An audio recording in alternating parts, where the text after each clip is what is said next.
ផ្នែកបុណ្យទី50មកព្រះជាម្ចាស់នោះជាមួយមនុស្សខាងរបៀបនោះទៀតទេ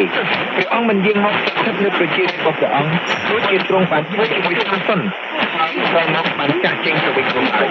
យើងលើកព្រះបន្ទូលនៅក្នុងសញ្ញាថ្មីថាខ្ញុំមិនចាស់ចេញពីអ្នកក៏មិនបោះតាមចោលអ្នកឡើយមានខុសគម្ពីរជាច្រើនដែលហាក់ដូចជាសរឲ្យឃើញថាក្រោយពីយើងមកពិសោធន៍ពីអ្វីដែលជាថ្មីហើយថាការកើតជាថ្មីពេលនោះវាអាចប្រព្រឹត្តទៅបានពេលដែលព្រះជាម្ចាស់បានចាប់ផ្ដើមការខាងវិញ្ញាណរបស់ព្រះអង្គក្នុងយើងព្រះជាម្ចាស់នៅបង្ហើយការនោះរហូតដល់ថ្ងៃព្រះយេស៊ូវគ្រីស្ទយាងមក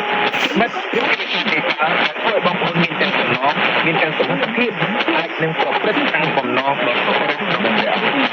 ជំពូក6ខ6និងជំពូក2ខ13ពេលនេះមានន័យថា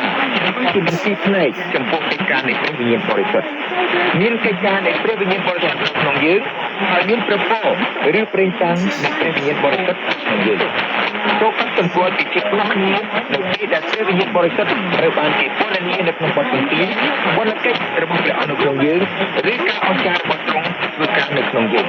បន្ទាប់មកមានប្រេងសាំងឬការចម្រើនកម្លាំងនៃព្រះវិញ្ញាណបរិសុទ្ធលើយើងព្រះវិញ្ញាណបរិសុទ្ធជាមកសង្កត់លើយើងសម្រាប់កិច្ចការបម្រើឬសម្រាប់គុណកិច្ចផងតាមនៃកិច្ចការរបស់ព្រះវិញ្ញាណបរិសុទ្ធក្នុងយើងត្រូវបានគេហៅថាផ្លែនៃព្រះវិញ្ញាណកិច្ចការនៃព្រះវិញ្ញាណបរិសុទ្ធនៅក្នុងយើងគឺជាអ្វីដែលសញ្ញាថ្មីហៅថាការកើតជាថ្មី